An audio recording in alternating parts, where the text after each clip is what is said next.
Hello everyone, मैं ज्योति पारिक और आपका हमारे महाविद्यालय श्रीमती मोहरी देवी तापड़िया कन्या महाविद्यालय की इस यूट्यूब चैनल में आपका स्वागत है। हमने पिछले वीडियो में आपके बीए सेकेंड ईयर का जो आर्थिक और संसाधन भूगोल है उसमें अपना टॉपिक है आर्थिक क्रियाएं, हम उसके बारे में पढ़ रहे थे। हमने आर्थिक क्रियाओं को 5 भागों में बांटा था और उन सभी के बारे में हमने डिटेल से पढ़ लिया था। इसी सीरीज में हम आगे बढ़ते हैं और हम आगे देखते हैं आर्थिक क्रियाओं का जो पर्यावरणीय संबंध है उसके बारे में हम आज पढ़ते हैं। तो देखिए, जो सभी आर्थिक क्रियाएं हैं उन सभी आर्थिक क्रियाओं का पर्यावरण के साथ क्या संबंध है, उस संबंध को आज हम देखते हैं। तो देखिए, हमारे ये जो 4 पॉइंट है उन 4 पॉइंटों के आधार पर हम देखेंगे कि आर्थिक क्रियाओं का पर्यावरण के साथ क्या संबंध है।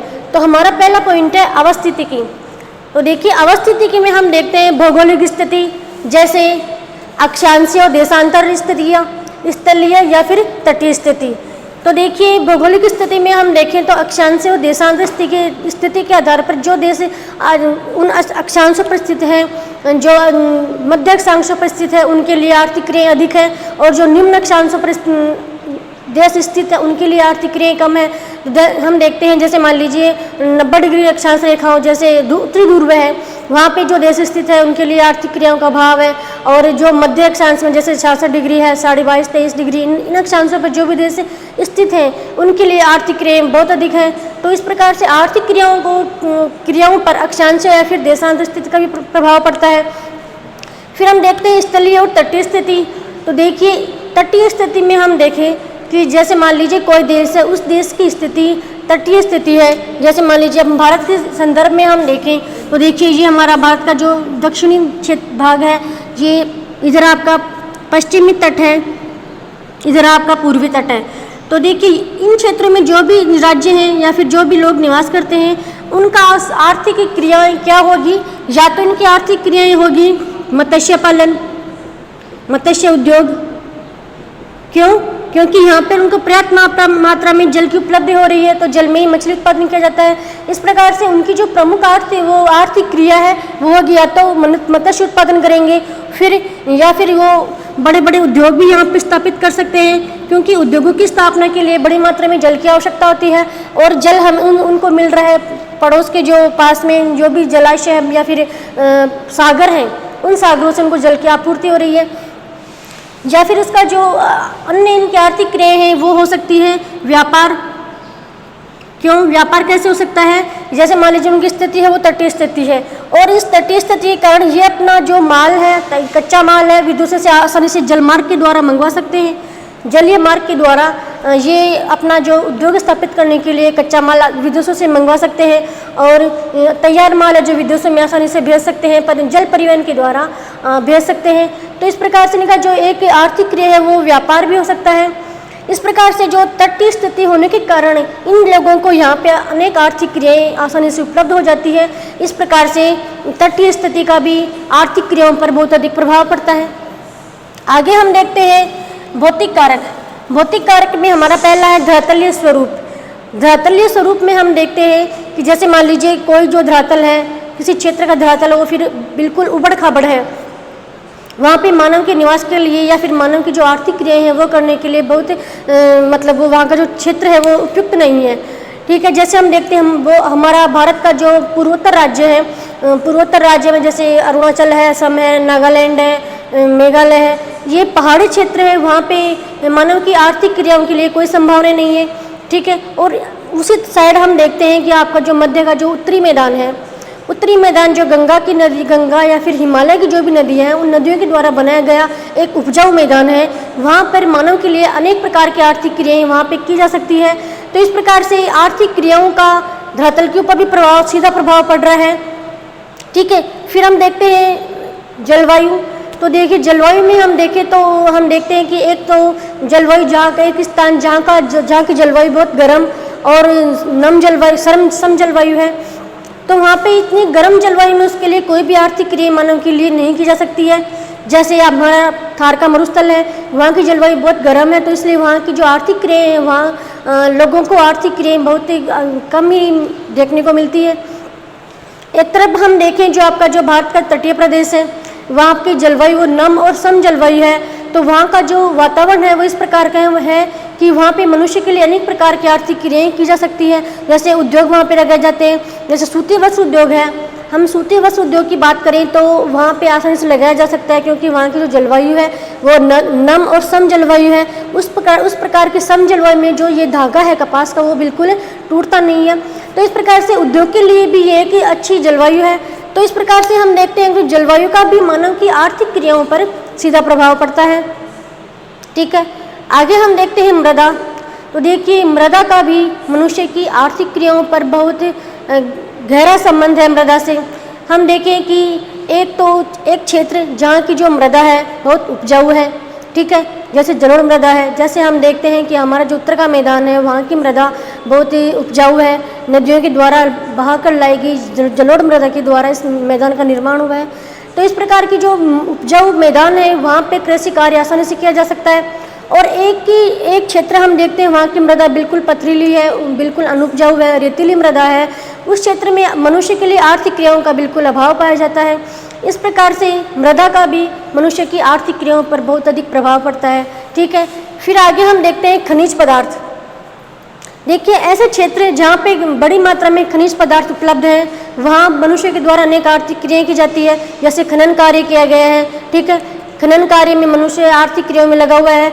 बाकी खनन कार्य करके कोई उद्योग भी वहाँ पे लगाया जा सकता है, क्योंकि उद्योग लगाने के लिए जो कच्चा माल है वो उन क्षेत्र में आसानी से मिल जाता है।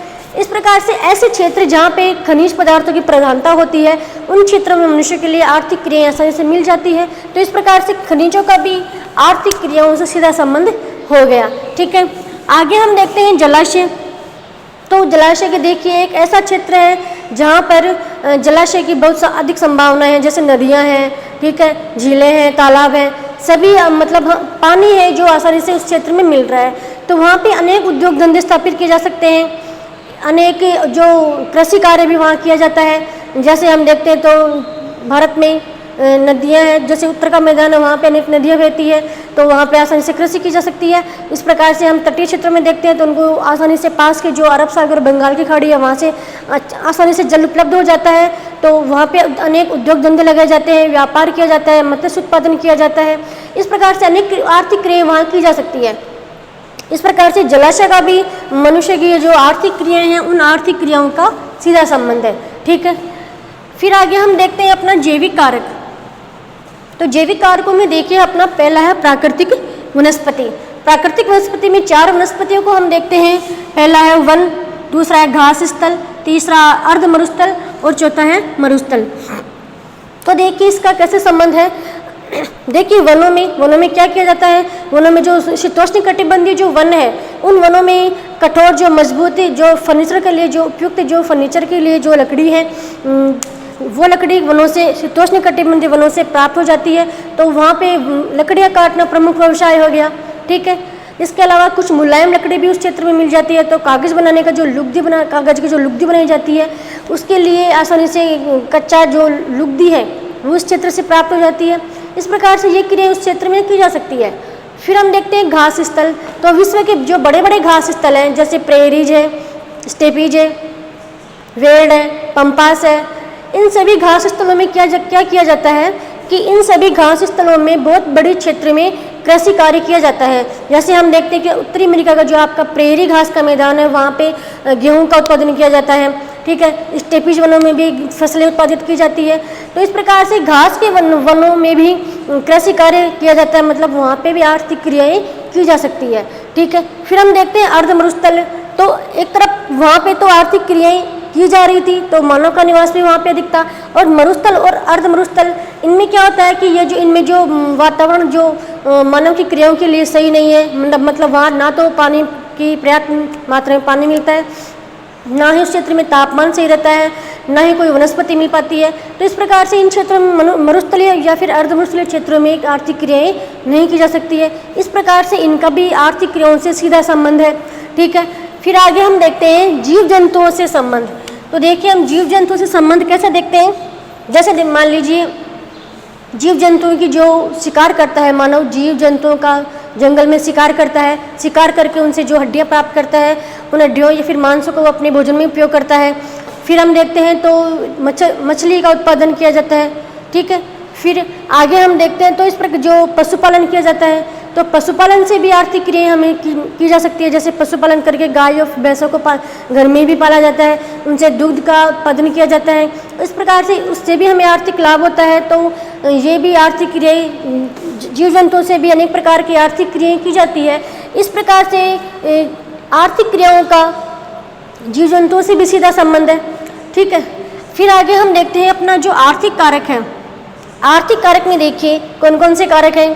कृषि, ठीक है, कृषि के बारे में हमने पहले पढ़ चुके हैं कि कृषि कार्य करके मनुष्य आसानी से अपना आर्थिक विकास कर सकता है, क्योंकि कृषि कार्य करेगा उसको अनेक फसलों को उत्पादन होगा और उसका आर्थिक विकास होगा। इस प्रकार से कृषि भी आर्थिक विकास करने में सहयोग करती है। फिर हमारा परिवहन है, तो परिवहन में भी हम देखते हैं कि जो मानव है जो अपने उद्योग स्थापित करता है, उद्योगों में तैयार माल है, उस तैयार माल को परिवहन के द्वारा विदेशों में पहुंचाता है। तो इस प्रकार से उसका भी परिवहन का भी इसमें बहुत बड़ा सहयोग है। फिर व्यापार है, तो व्यापार का भी इसमें बहुत बड़ा सहयोग है कि जैसे उद्योगों में उसने माल तैयार कर लिया और फिर उस तैयार माल को वह विदेशों में व्यापार करेगा। तो इस प्रकार से व्यापार का भी आर्थिक क्रियाओं से सीधा संबंध है। फिर पूंजी है, पूंजी तो हमें आर्थिक क्रिया का मूल आधार है। कोई भी उद्योग स्थापित करने के लिए पूंजी का सबसे वो मूल आधार है, वो पूंजी ही है। ठीक है, फिर उद्योग है, तो उद्योग और फिर खनिज है। तो खनिज जो जिन क्षेत्रों में खनिज मिलता है, जैसे हम भारत में देखते हैं तो आपका जो छोटा नागपुर का पठार है, वहाँ पे अनेक प्रकार के खनिज मिलते हैं। ठीक है, उसको खनिजों का अजायब घर कहा जाता है।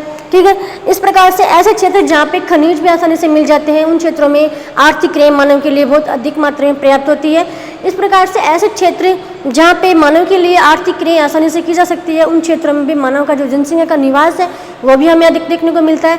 इस प्रकार से हमने देखा कि ये जो सारे बिंदु है, इन बिंदुओं को हमने डिटेल से पढ़ा, इनको समझा और इनके बारे में हमने देखा कि ये सभी जो कारक है वो आर्थिक क्रियाओं को कैसे प्रभावित करते हैं, उनका पर्यावरण के साथ क्या संबंध है, इन सभी चीज़ों के बारे में हमने पढ़ लिया है। ठीक है, इस वीडियो को आप बार बार रिवाइज करना और अपने खुद के नोट्स बनाना। ठीक है, और अगले वीडियो में हम एक नया टॉपिक लेके आएंगे। तब तक के लिए धन्यवाद।